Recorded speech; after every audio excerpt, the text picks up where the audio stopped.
কার্যক্রম নিষিদ্ধ আওয়ামী লীগের লকডাউন, অনেকটা ফাঁকা ঢাকা শহর। নামানো হয়েছে অতিরিক্ত বিজিবি, সেনাবাহিনী, পুলিশ। চলছে মোড়ে মোড়ে তল্লাশি। আগামী 17 নভেম্বর সোমবার দিন নির্ধারিত করেছে। কোনো ধরনের বিশৃঙ্খলা ছাড়াই শেখ হাসিনার মামলার রায়ের তারিখ ঘোষণা। আসাদুজ্জামান কামাল সহ 3 আসামির রায় সোমবার। শরীয়তপুরে পদ্মা সেতু এক্সপ্রেসওয়ে এলাকায় গাছ ফেলে সড়ক অবরোধ, ট্রাকে আগুন, বন্ধ যান চলাচল। হঠাৎ উত্তপ্ত আওয়ামী লীগের কেন্দ্রীয় কার্যালয়, ফের ধরিয়ে দেওয়া হয়েছে আগুন। নাশকতা ঠেকাতে অবস্থান নিয়েছে ছাত্র জনতা। আওয়ামী লীগ ছাত্রলীগকে ঠেকাতে সকাল থেকেই মাঠে বিএনপি, জামাত সহ রাজনৈতিক দলগুলো। মুড়ি বাতাসা নিয়ে শাহবাগে অবস্থান ওসমান হাদির। জুলাই গণ অভ্যুত্থানে ক্ষমতাচ্যুত প্রধানমন্ত্রী শেখ হাসিনার বিরুদ্ধে মানবতা বিরোধী অপরাধের মামলার রায়ের ঘোষণাকে কেন্দ্র করে ঢাকাসহ সারা দেশে বিরাজ করছে উত্তেজনা। ইতোমধ্যে বিভিন্ন স্থানে সহিংসতা, ককটেল বিস্ফোরণ ও গাড়িতে আগুন দেওয়ার মতো উদ্বেগজনক ঘটনা ঘটেছে। এমন প্রেক্ষাপটে সরকার ও আইনশৃঙ্খলা বাহিনী দেশের সার্বিক নিরাপত্তা নিশ্চিত করতে সর্বোচ্চ সতর্কতা জারি করেছে। এসব ঘটনাকে কেন্দ্র করে সর্বশক্তি নিয়ে মাঠে নেমেছে আইনশৃঙ্খলা, র্যাব, পুলিশ, বিজিবি, সেনাবাহিনী, এনএসআই, ডিজিএফআই, বিশেষ শাখা ও অন্যান্য গোয়েন্দা ইউনিট মোতায়েন হয়েছে। চলছে সাজোয়াজানের টহল। বিমানবন্দর সহ কেপিআইভুক্ত প্রতিষ্ঠানে বিশেষ নিরাপত্তা নেওয়া হয়েছে। সারা দেশের পরিস্থিতি স্বাভাবিক রাখতে বুধবার পুলিশ সদর দপ্তরে বিশেষ সভা হয়। সভায় আইজিপি বাহারুল আলম জানান, একটি সমন্বিত নিরাপত্তা ছক অনুযায়ী তথ্য প্রযুক্তি ও সাইবার নিরাপত্তা জোরদার করা হয়েছে। টিম ভিত্তিক সতর্কতা ও হোটেল মোটেল অভিযান চলছে এবং মোতায়েনকৃত বাহিনীর সংখ্যা কেন্দ্রীয়ভাবে নেই। মেট্রোপলিটন, রেঞ্জ ও জেলা পুলিশ নিজস্ব পদ্ধতিতে পর্যাপ্ত ফোর্স মোতায়েন করেছে। প্রশাসনিক সতর্কতায় গ্রামীণ ব্যাংক শাখা, মৎস্য ভবন, কাকরাইল, প্রধান বিচারপতির বাসভবন, হোটেল ইন্টারকন্টিনেন্টাল, হাসপাতাল, শপিং মল, মন্দির, শহীদ মিনার, নগর ভবন, হাইকোর্ট, সচিবালয়, Dhaka stock exchange, Rajarbagh, Kamalapur ICT, Bangabhaban, RAB office, expressway, Sadarghat, আদালত প্রাঙ্গণ ও শিক্ষা প্রতিষ্ঠান সহ বিভিন্ন স্ট্যাটিক লক্ষ্যবস্তুকে বিশেষ গুরুত্ব দেওয়া হয়েছে। অন্যদিকে কার্যক্রম নিষিদ্ধ দল আওয়ামী লীগ সামাজিক যোগাযোগ মাধ্যমে 13 নভেম্বর লকডাউন কর্মসূচি দিয়েছে। অনাকাঙ্ক্ষিত ঘটনার পুরনো ভিডিও বা এআই ভিত্তিক ভুয়া ছবি অথবা ভিডিও ছড়িয়ে অপপ্রচার চালানোর আশঙ্কা থেকে নানা ধরনের সতর্কতা অবলম্বন করা হচ্ছে। নিরাপত্তা বাহিনীর পাশাপাশি গোয়েন্দা সংস্থাগুলোকেও কঠোর নজরদারির নির্দেশ দেওয়া হয়েছে, যাতে কোনো অরাজকতা বা অপতৎপরতা দেশের স্থিতিশীলতা নষ্ট করতে না পারে। হিমাতুল জান্নাত, যুগান্তর নিউজ। মানবতা বিরোধী অপরাধে করা মামলায় শেখ হাসিনা সহ 3 আসামির রায় ঘোষণার তারিখ জানিয়েছে আন্তর্জাতিক অপরাধ ট্রাইব্যুনাল। এ নিয়ে ক্ষমতাচ্যুত প্রধানমন্ত্রী শেখ হাসিনা সহ 3 জনের বিরুদ্ধে করা মামলার রায় আগামী সোমবার ঘোষণা করা হবে। বৃহস্পতিবার বিচারপতি মোহাম্মদ গোলাম মোর্তজা মজুমদার নেতৃত্বাধীন 3 সদস্যের আন্তর্জাতিক অপরাধ ট্রাইব্যুনাল এই আদেশ দেন। এ মামলার আসামিদের মধ্যে ক্ষমতাচ্যুত প্রধানমন্ত্রী শেখ হাসিনা এবং সাবেক স্বরাষ্ট্রমন্ত্রী আসাদুজ্জামান খান কামাল পলাতক আছেন। রায় ঘোষণার সময় ট্রাইব্যুনালে হাজির ছিলেন মামলার অন্যতম আসামি থেকে রাজসাক্ষী বনে যাওয়া পুলিশের সাবেক মহাপরিদর্শক চৌধুরী আব্দুল্লাহ মামুন। এই মামলায় রাষ্ট্রপক্ষের প্রসিকিউশনের পক্ষে 5 দিন ও আসামি পক্ষে 3 দিনের যুক্তিতর্ক উপস্থাপন শেষ হয় গত 23 অক্টোবর। ওই দিনই এ মামলায় সমাপনী বক্তব্য দেন অ্যাটর্নি জেনারেল মোহাম্মদ আসাদুজ্জামান। পরে রায়ের তারিখ ঘোষণার জন্য 13 নভেম্বর দিন ঠিক করে আদেশ দেন ট্রাইব্যুনাল। সামাজিক যোগাযোগ মাধ্যমে এদিন লকডাউন কর্মসূচি পালনের হুঁশিয়ারি দিয়েছে কার্যক্রম স্থগিত আওয়ামী লীগ। এরই অংশ হিসেবে শরীয়তপুরের জাজিরায় পদ্মা সেতুর সামনে ঢাকা-ভাঙ্গা এক্সপ্রেসওয়ে অবরোধ করা হয়েছে। বৃহস্পতিবার সকালে নাওডোবা এলাকায় কার্যক্রম স্থগিত দলের নেতাকর্মীরা সেখানে অবস্থান নেন। এ সময় নাওডোবা তস্তারকান্দি এলাকায় একটি ট্রাকে আগুন ধরিয়ে দেওয়া হয়। অবরোধের কারণে সকাল 6টা থেকে পদ্মা সেতু দিয়ে যানবাহন চলাচল বন্ধ হয়ে যায়। পরে 8:30টার পর কিছু যানবাহন সেতু পারাপার হয়, তবে এক্সপ্রেসওয়েতে যানবাহন চলাচল বন্ধ আছে।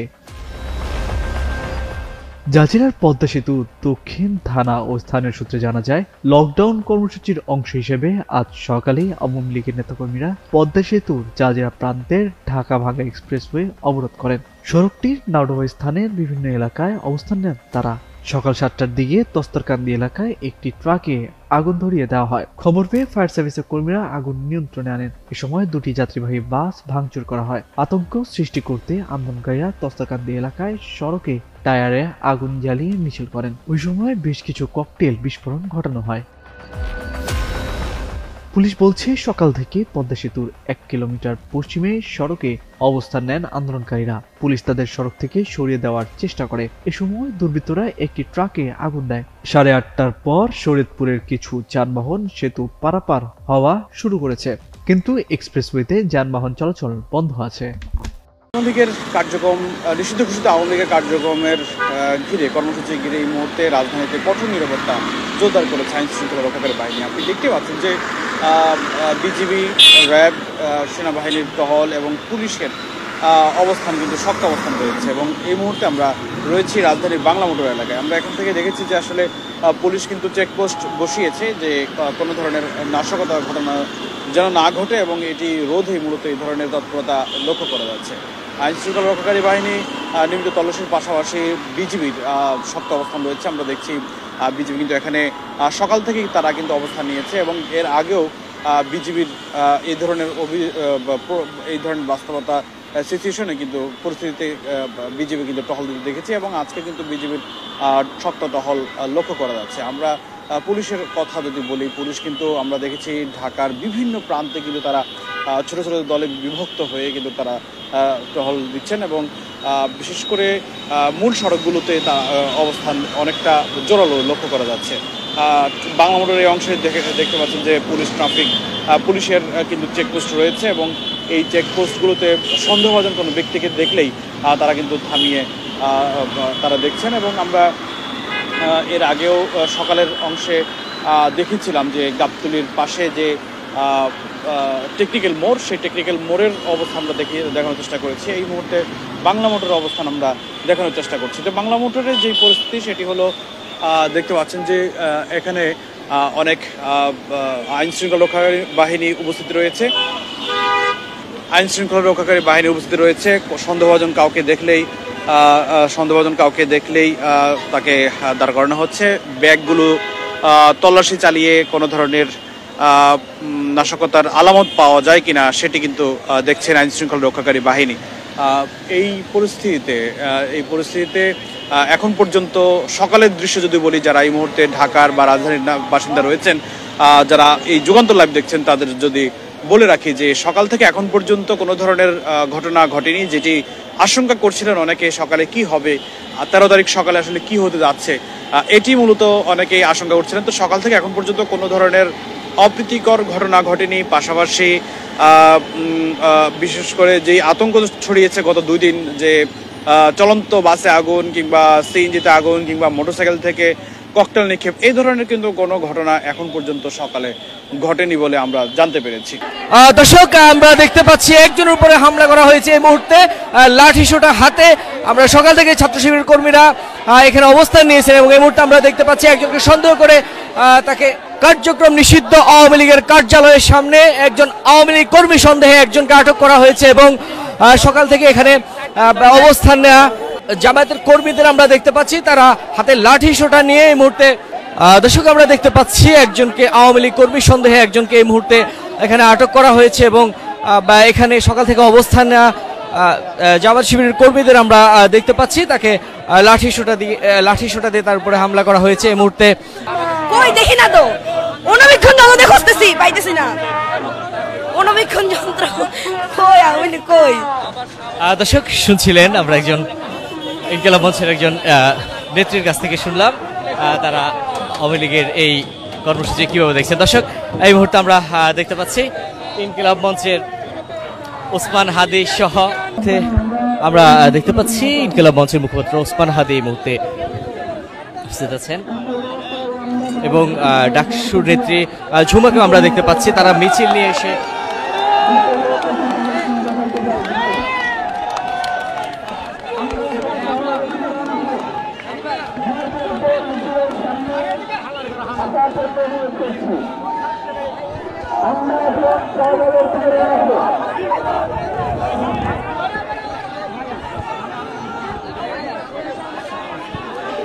এই মুহূর্তে আমরা দেখতে পাচ্ছি ইনকিলাব মঞ্চ মিছিল নিয়ে এসে কার্যক্রম নিষিদ্ধ আওয়ামী লীগের কার্যালয়ের সামনে অবস্থান নিয়েছেন এবং তারা এতক্ষণ বিভিন্ন স্লোগান দিচ্ছিলেন আওয়ামী লীগের বিরুদ্ধে।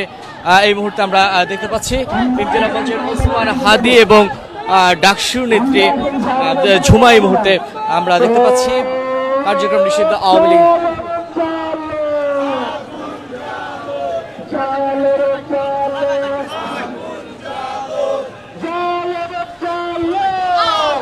দর্শক ইনকিলাব মঞ্চ এই মুহূর্তে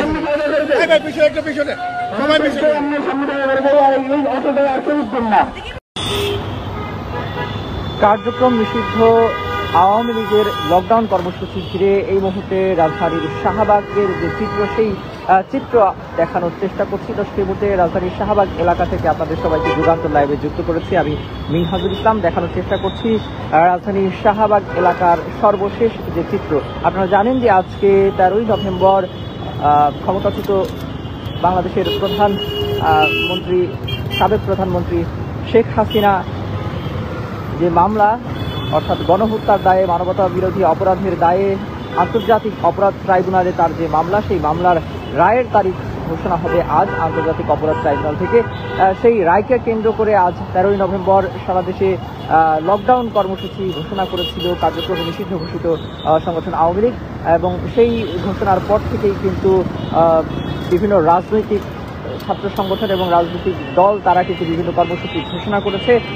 তারপর থেকেই রাজধানী জুড়ে কিন্তু কঠোর নিরাপত্তা বলয় তৈরি করেছে আইন শৃঙ্খলা রক্ষাকারী বাহিনী। এবং আজকের যে চিত্র, সকাল থেকে আমরা দেখেছি যে রাজধানীর বিভিন্ন পয়েন্টে রাজনৈতিক দলগুলো কিন্তু অবস্থান নিয়েছে, তারা বিক্ষোভ করেছে, মিছিল নিয়ে তারা রাজধানীর গুরুত্বপূর্ণ যে জায়গাগুলোতে রয়েছে সেই জায়গাগুলোতে এসে জড়ো হচ্ছেন, সেখানে অবস্থান কর্মসূচি পালন করছেন। এই মুহূর্তে শাহবাগের চিত্র, সেই চিত্র আপনাদেরকে দেখাচ্ছি যে সকাল থেকে কিন্তু এখনো কোনো ধরনের কোনো অপ্রীতিকর ঘটনার চিত্র আমরা দেখতে পাইনি, এখনো আমাদের চোখে পড়েনি।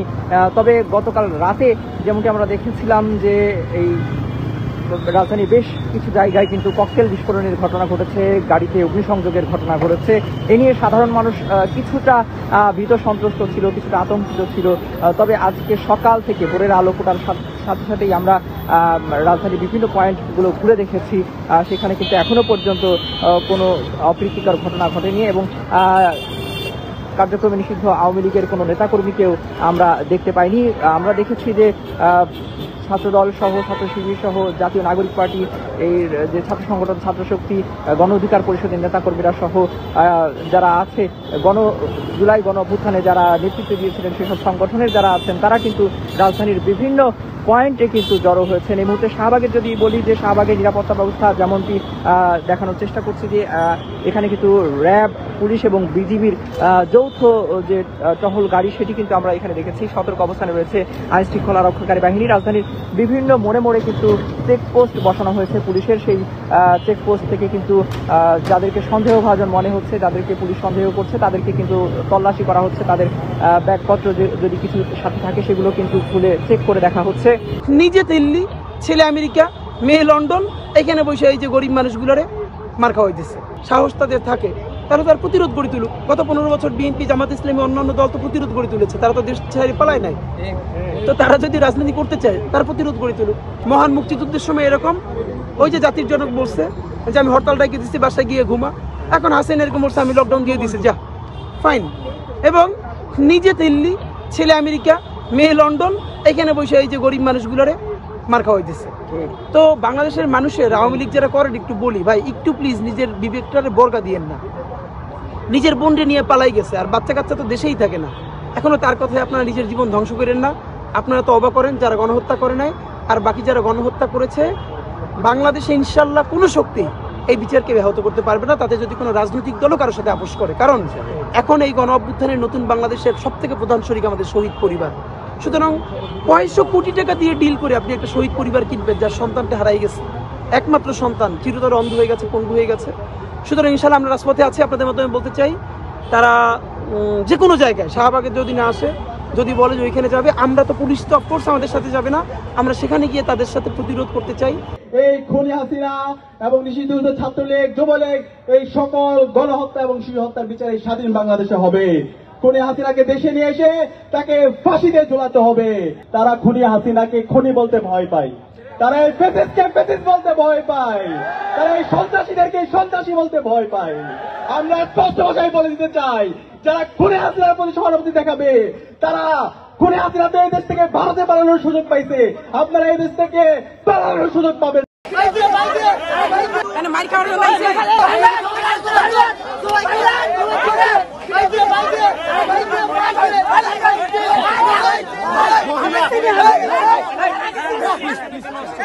আমি এখানে আসি দেখা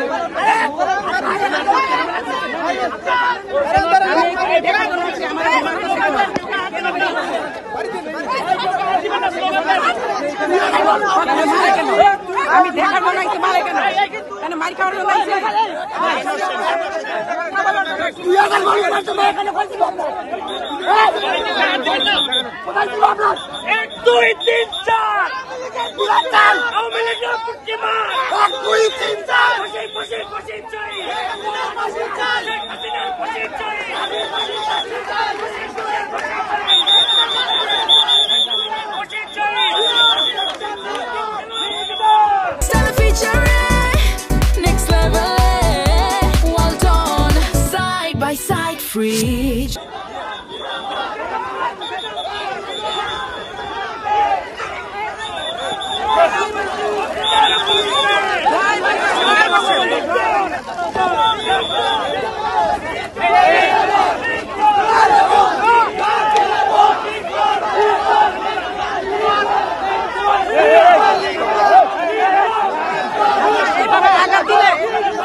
আমি চেষ্টা করেছিলাম আঘাত করব সেই ক্ষোভ থেকে, তবে আমি কোন রকম আঘাত করার সুযোগ পাই নাই এবং আমরা চাইও না সেই স্বৈরাচারের মতো করে এগোতে, স্বৈরাচারের আচরণ ধরে রাখতে।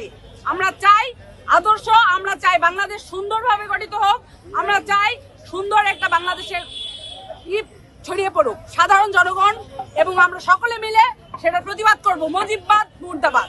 আমরা স্পষ্ট বলছি, আজকে সন্ত্রাসীরা সাহস পাইছে, তারা এখানে জয় বাংলা বলে আর পুলিশ তাদেরকে প্রোটেকশন দেয়। বিএনপি জামাত এনসিপি বুঝি না, আমরা বুঝি জুলাই।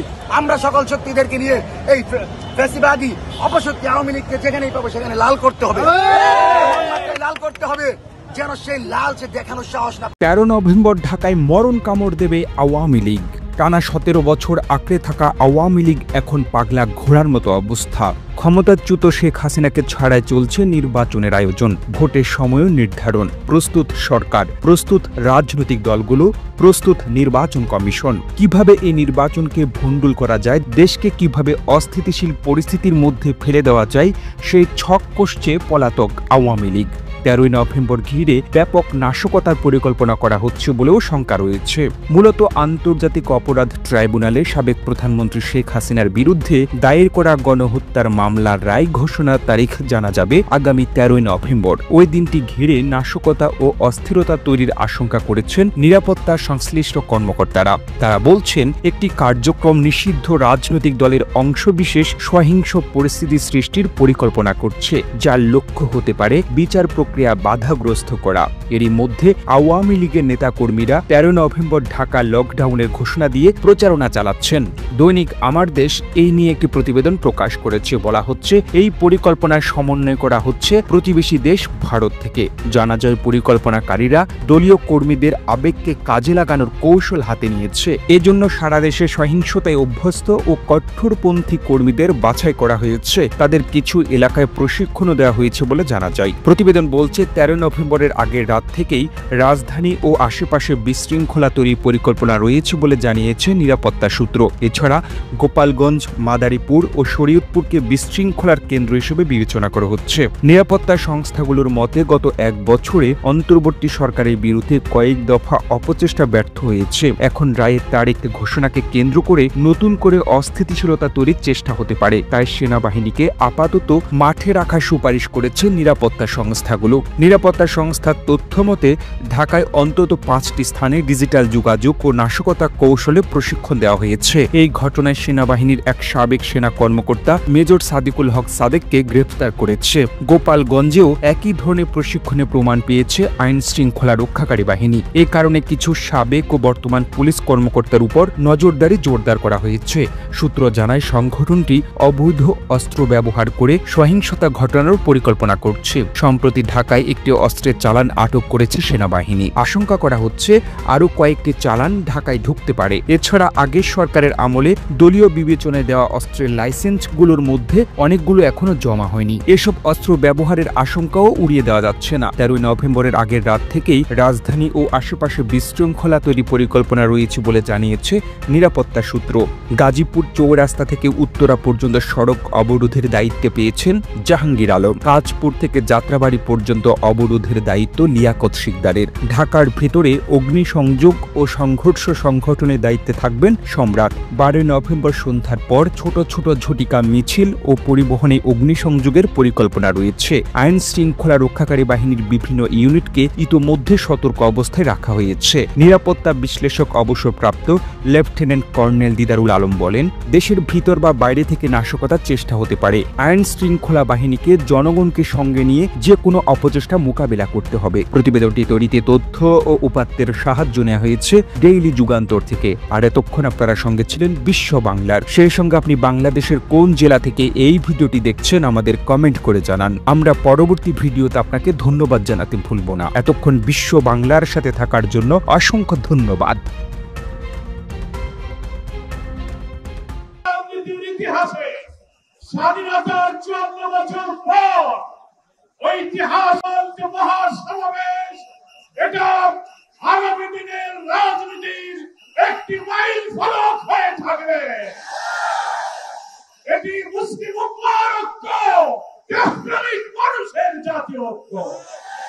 একটা কথার জন্য আজকে জাতি অপেক্ষা করছে, একটি অবাধ সুষ্ঠু নিরপেক্ষ নির্বাচনের জন্য সরকারের গঠিত জাতীয় ঐক্যমত্য কমিশন প্রায় 9 মাস চেষ্টা করে সাংবিধানিক, রাজনৈতিক, প্রশাসনিক, বিচার বিভাগীয় নানান সংস্কারের মধ্য দিয়ে আমরা যখন প্রায় একমত হয়েছি আগামী 26 ফেব্রুয়ারির নির্বাচনের জন্য, তখন একটি মহল থেকে ষড়যন্ত্র শুরু হয়েছে।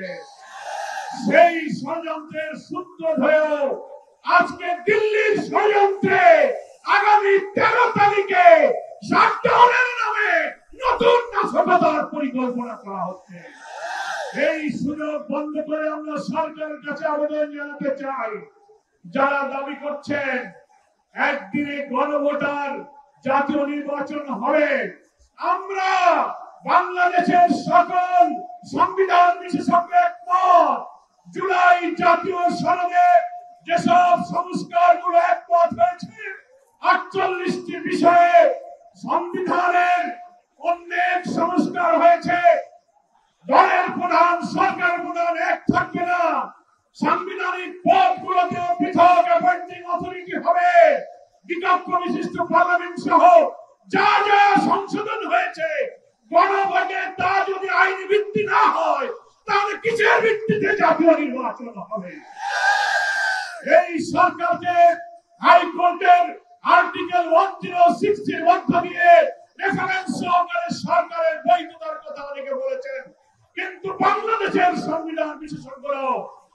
106 সম্পর্কে আইনের বিতর্ক সৃষ্টি করেছেন। ফলে একমাত্র গণভোটের মধ্য দিয়ে জাতির আকাঙ্ক্ষা পূরণের যত সংস্কার হয়েছে তার আইনি ভিত্তি দেওয়া সম্ভব। তা না হলে জাতীয় নির্বাচনের বৈধতা এই সংস্কার কখনো পূরণ হবে না। আমাদের 5 দফায় এই মানবতা বিরোধী অপরাধী খুনিদের যে বিচারের জন্য আমরা দাবি করেছিলাম, আমরা ধন্যবাদ জানাচ্ছি ট্রাইব্যুনালের বিচার প্রক্রিয়া এগিয়ে যাচ্ছে। যখন এই নভেম্বরে কিছু অপরাধীদের যখন রায়ের সম্ভাবনা, তখনই ফ্যাসিস্টরা বাংলাদেশ জুড়ে ককটেল গাড়িতে আগুন দিয়ে নাশকতার ষড়যন্ত্র করছে। আমরা বলতে চাই সরকারকে, স্বরাষ্ট্রমন্ত্রীকে, আমরা শুনছি ঢাকার হোটেলে হোটেলে সন্ত্রাসীর অবস্থান নিয়েছে। আপনারা অভিযান চালিয়ে ফ্যাসিস্টের দোষরদেরকে গ্রেফতার করুন এবং অবিলম্বে আপনারা জুলাই সনদের আইনের ভিত্তির জন্য আগেই গণভোট দিন, তারপর ফেব্রুয়ারিতে জাতীয় নির্বাচনের তফসিল ঘোষণা করুন। জাতি সরকারকে সহযোগিতা করবে। আজকে জাতীয় নেতৃবৃন্দ আগামী দিনের পথযাত্রা নির্দেশনা দেবেন আপনাদের সকলকে। 8 দলের ঐতিহাসিক প্রথম জাতীয় নেতৃবৃন্দ জাতির সামনে হাজির হয়েছেন। মহান আল্লাহর কাছে আমরা শুকরিয়া জানাই। এই ঐক্যের মধ্য দিয়ে একটি নতুন মানবিক বাংলাদেশ বিনির্মাণে এই জাতি এগিয়ে যাবে। যুক্তরাষ্ট্রের ইতিহাসে দীর্ঘতম শাটডাউনের অবসান। বিলে সই করলেন মার্কিন প্রেসিডেন্ট ডোনাল্ড ট্রাম্প। কাটল 43 দিনের সরকারি অচলাবস্থা। নয়াদিল্লিতে গাড়ি বিস্ফোরণের ঘটনাকে সন্ত্রাসী হামলা ঘোষণা ভারতের। জড়িতদের ধরতে সর্বোচ্চ অগ্রাধিকারের নির্দেশ মোদির। ইসলামাবাদে হামলার ঘটনায় আটক 1। এবার পাকিস্তানের সিনেটে সংবিধানের বিতর্কিত 27তম সংশোধনী বিল পাশ। আরও ক্ষমতাধর হলেন সেনাপ্রধান। তীব্র নিন্দা বিরোধীদের। গাজার ইয়েলো লাইন যেন মৃত্যু ফাঁদ। আবারও ইসরায়েলি হামলায় ফিলিস্তিনি নিহত। যুদ্ধবিরতি টিকিয়ে রাখতে যৌথ উদ্যোগ মিশর তুরস্কের। চুক্তির দ্বিতীয় ধাপ নিয়ে আলোচনা। এবং ইউক্রেনের খার্কিভে ব্যাপক ড্রোন হামলা। রাশিয়ার অভিযানের মুখে জাপোরিজিয়ায় পিছু হটেছে জেলেনস্কি বাহিনী। ভেস্তে যাওয়া শান্তি আলোচনা ফের শুরুর ইঙ্গিত মস্কোর। আন্তর্জাতিক সময়ের সঙ্গে আছি আমি আলিশা ইসলাম। যুক্তরাষ্ট্রের ইতিহাসে দীর্ঘ শাটডাউন শেষ হলো। বুধবার ওভাল অফিসে মার্কিন প্রেসিডেন্ট ডোনাল্ড ট্রাম্পের শোয়ের মধ্য দিয়ে 43 দিনের অচলাবস্থা কাটল দেশটিতে। এর আগে মার্কিন প্রতিনিধি পরিষদে পাশ হয় ব্যয় সংক্রান্ত বিলটি। রিপাবলিকানদের পাশাপাশি 6 ডেমোক্রেটও বিলে সমর্থন দেন। অবশেষে অচলাবস্থা কাটল যুক্তরাষ্ট্রে। শেষ হলো দেশটির ইতিহাসের দীর্ঘতম শাটডাউন। স্থানীয় সময় বুধবার রাতে প্রতিনিধি পরিষদে 222-209 ভোটে শাটডাউন শেষ করতে বিল পাশ হয়। এর মধ্যে রিপাবলিকানদের পাশাপাশি 6 ডেমোক্রেটও সমর্থন দেন। এই বিলের মাধ্যমে সরকারি কর্মচারীদের চাকরিচ্যুতি বাতিল ও বকেয়া বেতন পরিশোধের নিশ্চয়তা দেওয়া হয়েছে।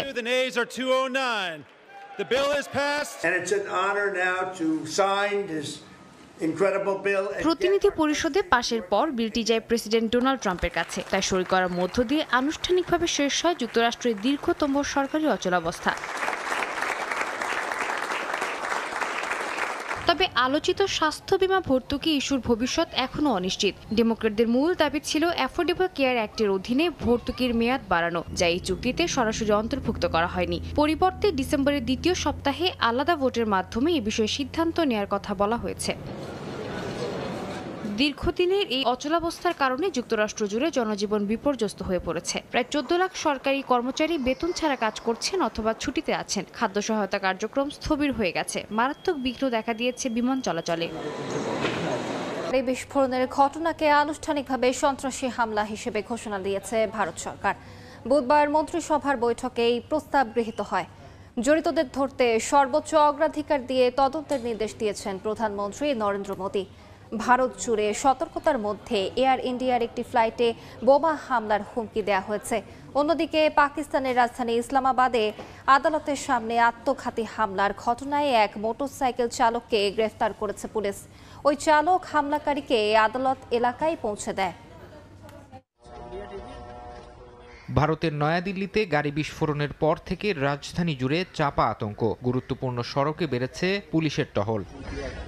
লালকেল্লার কাছে গাড়ি বিস্ফোরণের 3 দিন পর ঘটনাটিকে আনুষ্ঠানিকভাবে সন্ত্রাসী হামলা হিসেবে ঘোষণা দিয়েছে ভারত সরকার। বুধবার মন্ত্রিসভার বৈঠকে এই প্রস্তাব গৃহীত হয়। রেলমন্ত্রী অশ্বিনী বলেন, রাষ্ট্রবিরোধী শক্তির হাতে সংগঠিত এই হামলায় নিরপরাধ মানুষের প্রাণহানি ঘটেছে। প্রধানমন্ত্রী নরেন্দ্র মোদী বৈঠকে তদন্তের অগ্রগতি পর্যালোচনা করেন। নিরাপত্তা সংস্থাগুলোকে সর্বোচ্চ অগ্রাধিকার দিয়ে তদন্তের নির্দেশ দেন তিনি।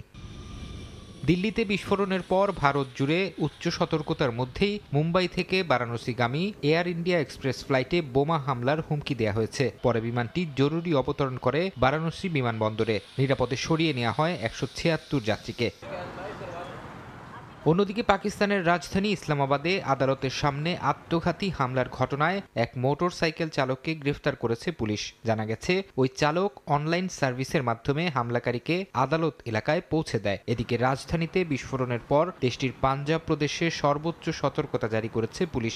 আদালত, বিচারকদের বাসভবন ও চীনা প্রকল্পে বাড়ানো হয়েছে নিরাপত্তা। আদালত কমপ্লেক্সের ছাদে স্নাইপার মোতায়েনের সিদ্ধান্ত নেওয়া হয়েছে। বিচারপতি ও আইনজীবীদের নিরাপত্তায় বিশেষ প্রশিক্ষণ ও মেডিকেল রেসপন্স টিমও রাখা হচ্ছে। প্রথম বিভাগ লিগে অংশ নিতে রাজি পার্টেক্স ও আম্বার। আলোচনা চলছে আরও 3টির সঙ্গে 4 দিন পিছিয়ে 22 নভেম্বর লিগ শুরু করতে চায় সিসিডিএম। আবারও পেছাল বিপিএল এর নিলাম। হোটেল রিজার্ভেশন জটিলতায় প্লেয়ার অকশন 23 নভেম্বর কমানো হয়েছে দেশি ক্রিকেটার রেজিস্ট্রেশনের বাধ্যবাধকতা। ফিফা প্রীতি ম্যাচে মাঠে নামছে বাংলাদেশ। ভারত ম্যাচের আগে সর্বোচ্চ প্রস্তুতি নেয় লক্ষ্য লাল সবুজদের। হামজার বিপক্ষে খেলতে মুখিয়ে নেপাল। এবং বিশ্বকাপ বাছাই পর্বে রাতে আয়ারল্যান্ডের মুখোমুখি হবে পর্তুগাল। মূল পর্বে খেলার সমীকরণে টিকে থাকতে ইতালি খেলবে মলদোভার বিপক্ষে।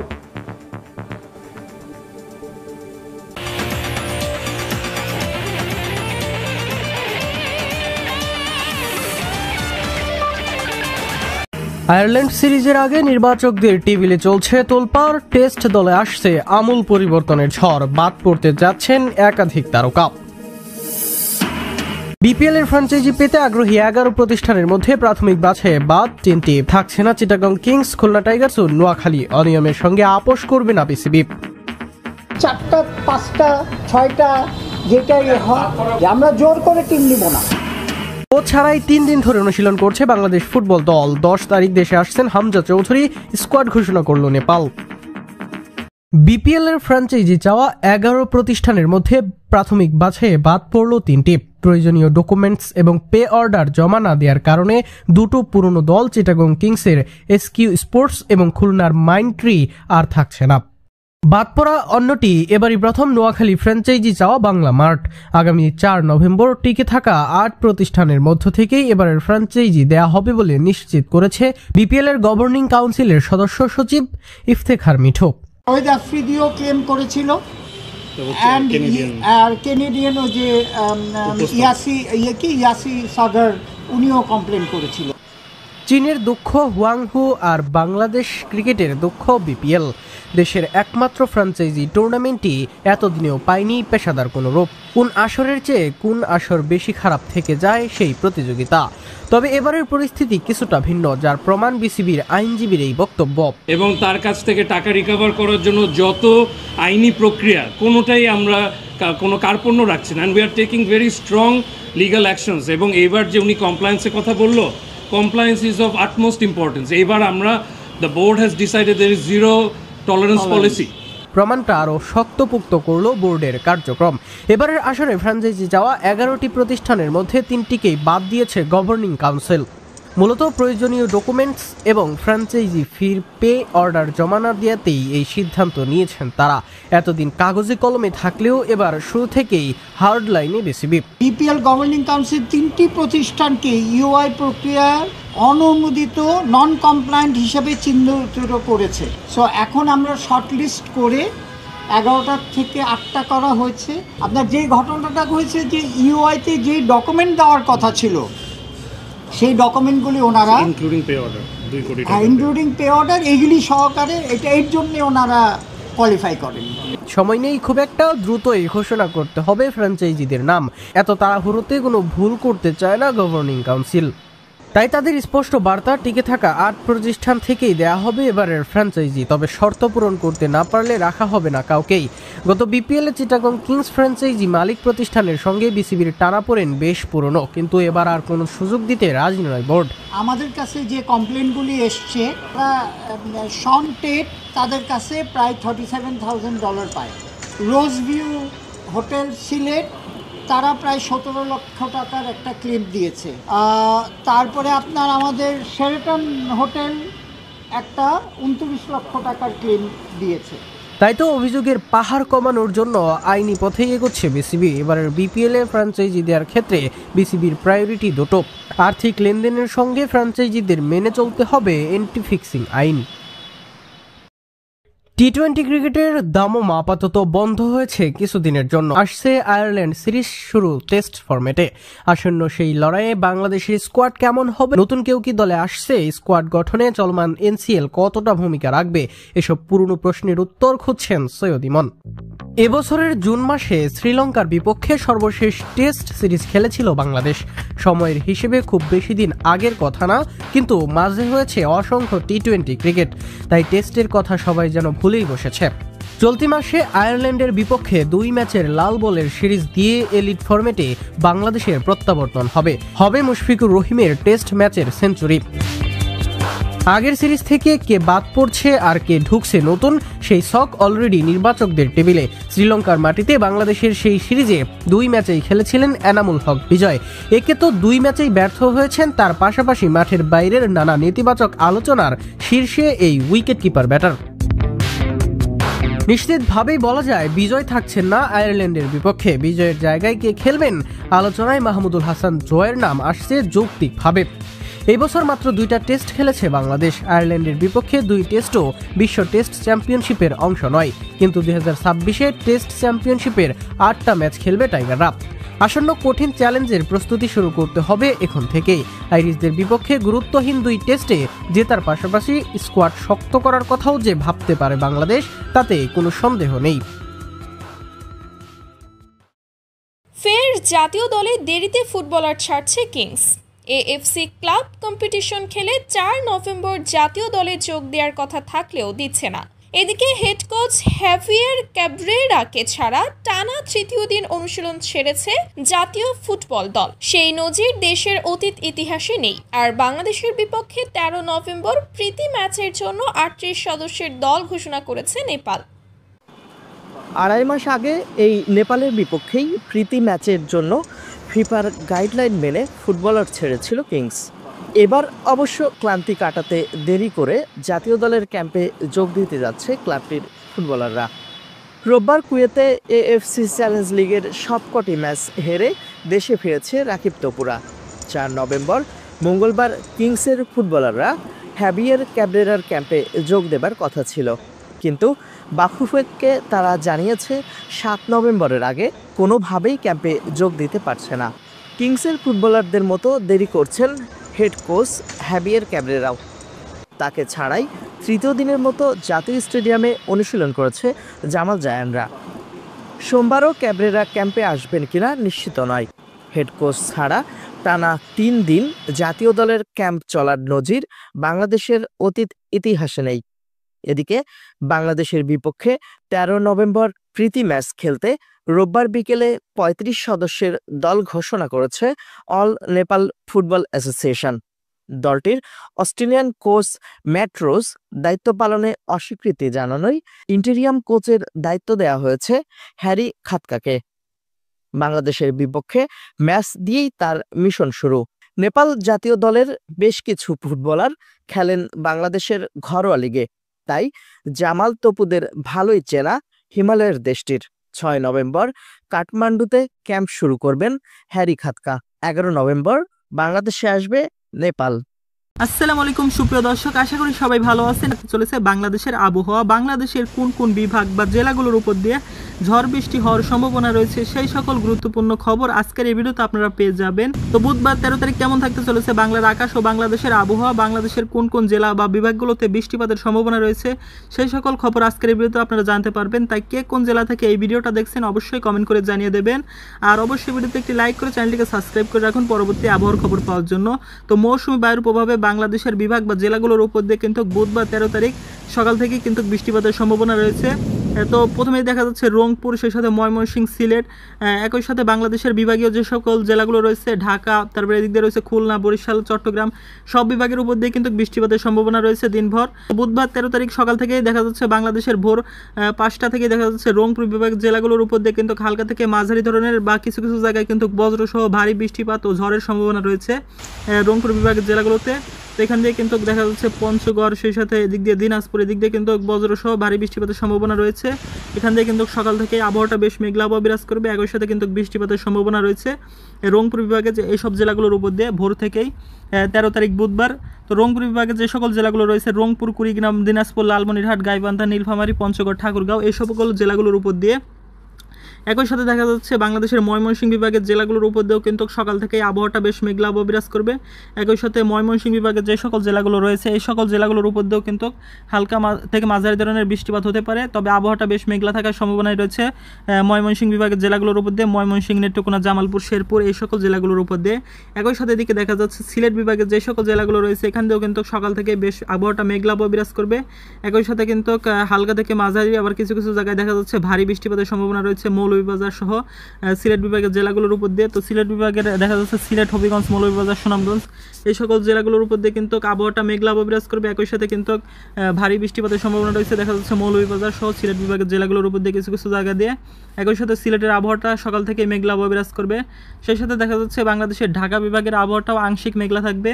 তো ঢাকা বিভাগের দেখা যাচ্ছে ফরিদপুর, একই সাথে এদিক দিয়ে মানিকগঞ্জ, সেই সাথে ঢাকা বিভাগের আবহাওয়াটা কিন্তু আংশিক মেঘলা থাকতে পারে সকাল থেকে, তবে সেরকম বৃষ্টিপাতের সম্ভাবনা নেই, তবে আবহাওয়াটা হালকা মেঘলা থাকার সম্ভাবনাই সবচেয়ে বেশি রয়েছে। একই সাথে দেখা যাচ্ছে খুলনা বিভাগের জেলাগুলোর উপর দিয়েও আবহাওয়াটা আংশিক মেঘলা থাকবে। সেই সাথে দেখা যাচ্ছে বরিশাল বিভাগের আবহাওয়াটাও হালকা মেঘলা আবহাওয়া বিরাজ করবে। কিছু কিছু জায়গায় দেখা যাচ্ছে ভোলা, এদিক দিয়ে আবহাওয়াটা বেশ মেঘলা আবহাওয়া বিরাজ করতে পারে। সেই সাথে দেখা যাচ্ছে বাংলাদেশের চট্টগ্রাম বিভাগের আবহাওয়াটাও আংশিক মেঘলা থাকতে পারে। একই সাথে দেখা যাচ্ছে বাংলাদেশের আবহাওয়াটা কিন্তু সকালের দিকে এরকমই বিরাজ করবে রংপুর, ময়মনসিংহ, সেই সাথে সিলেট বিভাগের অঞ্চলগুলোতে কিন্তু বৃষ্টিপাতের সম্ভাবনা রয়েছে রংপুর বিভাগ, তারপর ময়মনসিংহ, সিলেট, এই সকল বিভাগের উপর দিয়ে ভোরের দিক থেকে। একই সাথে আমরা যদি একটু দুপুরের দিকের আবহাওয়াটা দেখি, তো আমরা যদি দুপুর 1টার দিকের আবহাওয়াটা দেখি, তো দুপুর 1টার দিকে দেখা যাচ্ছে বাংলাদেশের ঢাকা বিভাগের জেলাগুলোর উপর দিয়ে কিন্তু হালকা থেকে মাঝারি ধরনের বৃষ্টিপাত হতে পারে।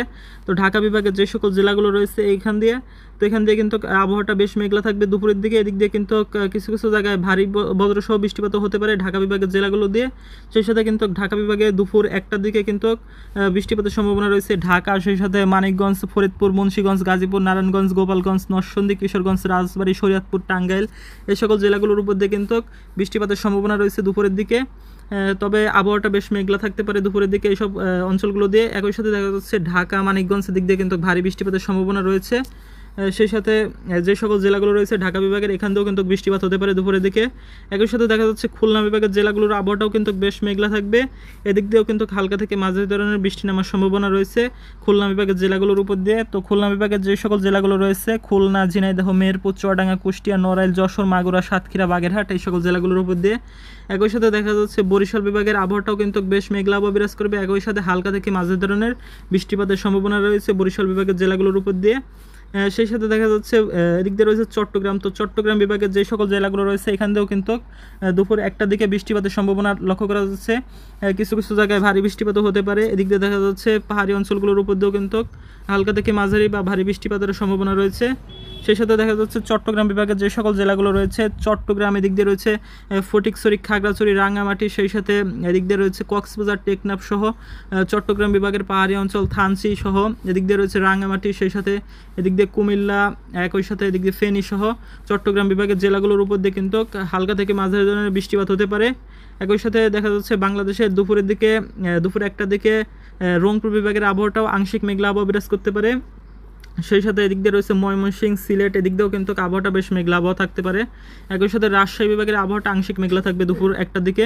তো একই সাথে দেখা যাচ্ছে দুপুর 1টা থেকে আবহাওয়াটা মোটামুটি এরকম থাকবে। তো দুপুর 2টার ভিতরেও দেখা যাচ্ছে বাংলাদেশের ঢাকা, তারপরে এদিক দিয়ে রয়েছে বরিশাল, একই সাথে খুলনা, তারপরে এদিক দিয়ে চট্টগ্রাম, সেই সাথে বাংলাদেশের এইসব বিভাগের উপর দিয়ে কিন্তু দুপুর 1টা থেকে 2টার ভিতরে মোটামুটি আবহাওয়াটা এরকমই থাকবে। এদিক দিয়ে বৃষ্টিপাতের সম্ভাবনা রয়েছে ঢাকা, খুলনা, বরিশাল, একই সাথে চট্টগ্রাম, সেই সাথে দেখা যাচ্ছে ময়মনসিংহের কিছু কিছু জায়গায় হালকা পরিমাণ বৃষ্টিপাতের সম্ভাবনা রয়েছে। একই সাথে রাজশাহী, রংপুর, সেই সাথে এদিক দিয়ে সিলেট, এদিক দিয়ে আবহাওয়াটা বেশ মেঘলা আবহাওয়া বিরাজ করতে পারে দুপুর 1টা থেকে 2টার ভিতরে। একই সাথে আমরা যদি একটু বিকালের দিকের আবহাওয়াটা দেখি, তো বিকালের দিকে মোটামুটি আবহাওয়াটা এরকমই মেঘলা আবহাওয়া থাকতে পারে ঢাকা, সেই সাথে বরিশাল, খুলনা, একই সাথে দিক দিয়ে দেখা যাচ্ছে ময়মনসিংহ, তারপরে সিলেট, সেই সাথে চট্টগ্রাম বিভাগের জেলাগুলোর উপর দিয়ে কিছু কিছু জায়গায় আবার বৃষ্টিপাতের সম্ভাবনা দেখা যাচ্ছে বিকালের দিকে। তো চট্টগ্রাম বিভাগের এদিক দিয়ে রয়েছে খাগড়াছড়ি, তারপরে রাঙ্গামাটি সহ পাহাড়ি অঞ্চলগুলো, একই সাথে চট্টগ্রাম বিভাগের যে সকল জেলাগুলো রয়েছে এদিক দিয়ে মহেশখালী, তারপরে টেকনাফ, এদিক দিয়ে আবহাওয়াটা আংশিক মেঘলা থাকবে, সেই সাথে হালকা পরিমাণ বৃষ্টি নামার সম্ভাবনা রয়েছে বিকালের দিকে। একই সাথে দেখা যাচ্ছে দিক দিয়ে কুমিল্লার দিক দিয়েও কিন্তু বৃষ্টিপাত হতে পারে, ভারী বৃষ্টিপাত বিকালের দিকে। তো হালকা পরিমাণ বৃষ্টি নামার সম্ভাবনা রয়েছে। সেই সাথে আমরা যদি একটু রাত বা সন্ধ্যার দিকের আবহাওয়াটা দেখি, তো রাতের দিকেও দেখা যাচ্ছে আবহাওয়াটা মোটামুটি পরিষ্কারই থাকবে, সেরকম কোনো বৃষ্টিপাতের সম্ভাবনা নেই। বাংলাদেশের বিভাগীয় জেলাগুলোর উপর দিয়ে রংপুর, রাজশাহী, সেই সাথে দিক দিয়ে রয়েছে ময়মনসিংহ, সিলেট, ঢাকা, খুলনা, বরিশাল, চট্টগ্রাম, সব বিভাগের আবহাওয়াটা আংশিক মেঘলা থাকতে পারে, তবে কোনো বৃষ্টিপাতের সম্ভাবনা নেই রাতের দিকে। তো এই ছিল আবহাওয়ার নতুন গুরুত্বপূর্ণ নিউজ আপডেট। পরবর্তী আবহাওয়ার খবর পাওয়ার জন্য অবশ্যই চ্যানেলটিকে সাবস্ক্রাইব করে রাখবেন। কে কোন জেলা থেকে ভিডিওটা দেখছেন অবশ্যই কমেন্ট করে জানিয়ে দেবেন।